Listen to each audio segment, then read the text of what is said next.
So as I review Josh Jackson's season, there's 3 areas where I'd really like to see him improve going into next year to really elevate his game. The first one has to do with his scoring. We talked about his ability at the rim, and we talked about his ability to shoot from 16 feet to the 3-point line in his strengths breakdown.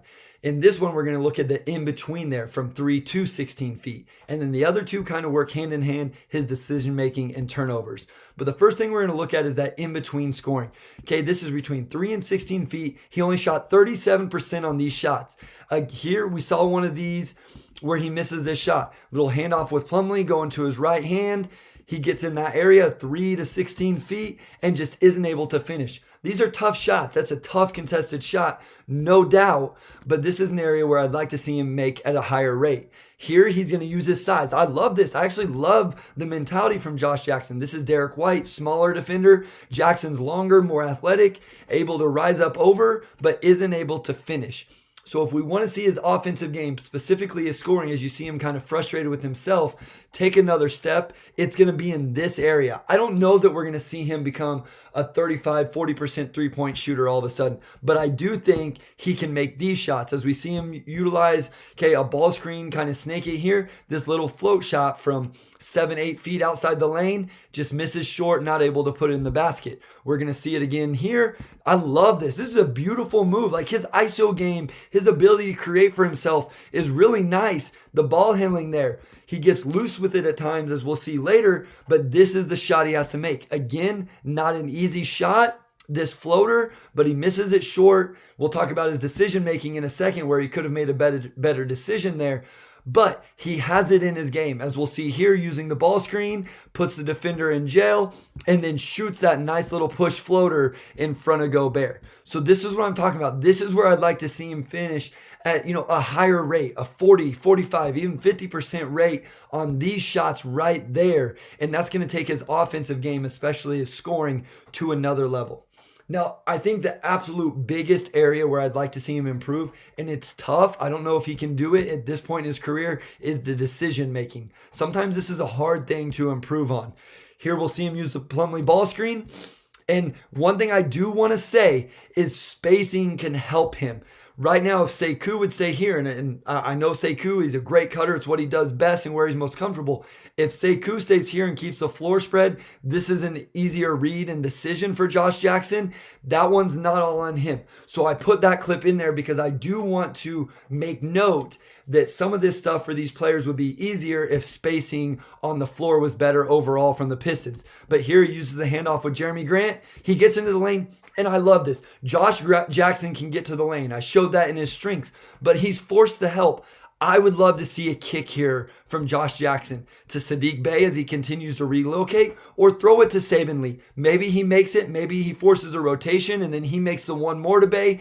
Maybe he attacks the closeout. But I think that's the right play, especially here through 2 defenders. Hasn't been great in this area like we just talked about, but I will say I love Josh Jackson's ability to follow his own shot and finish. But you see there, just the decision. I don't think the shot was the right decision.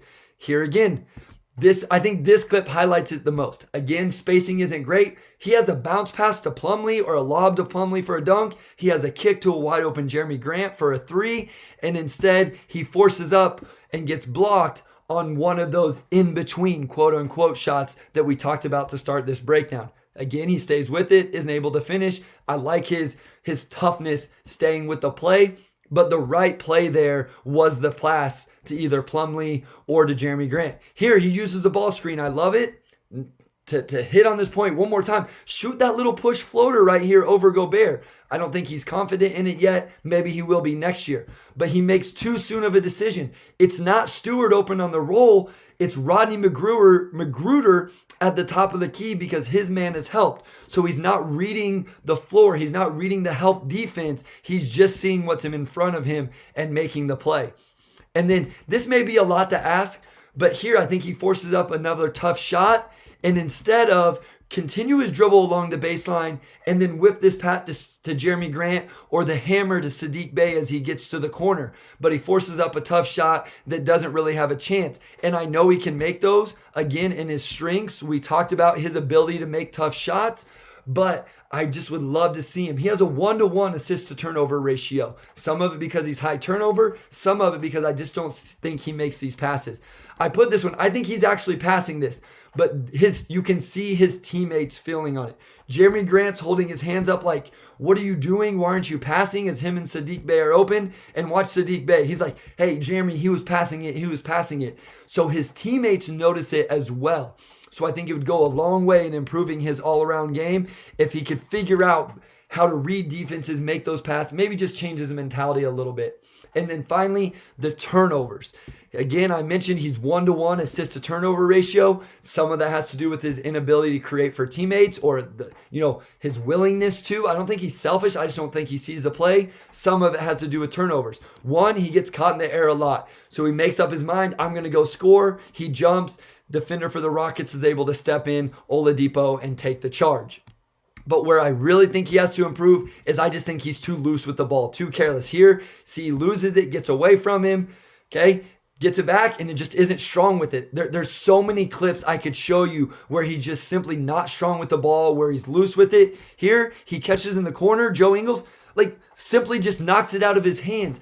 I just think it's an emphasis. It's a mentality on I have to value the basketball more. Again, guys, I could show you clip after clip from this season where this happened. In the ball screen, ball gets out away from his body, dribbles into his own teammate, gets loose away from him, and ends up in a turnover. I know those clips don't always highlight it the best, but I could show you so many where it just gets knocked out of his hands. It's loose with it, gets away from his body. So I think that's an area he can improve on. That's a skill that you can definitely improve on. So just in conclusion, we have those turnovers. And then the other two areas where I'd like to see him improve is that in-between scoring. 37% from 3 feet to 16 feet. I'd like to see that get better. And then his decision making. That might be the toughest, but probably the most important.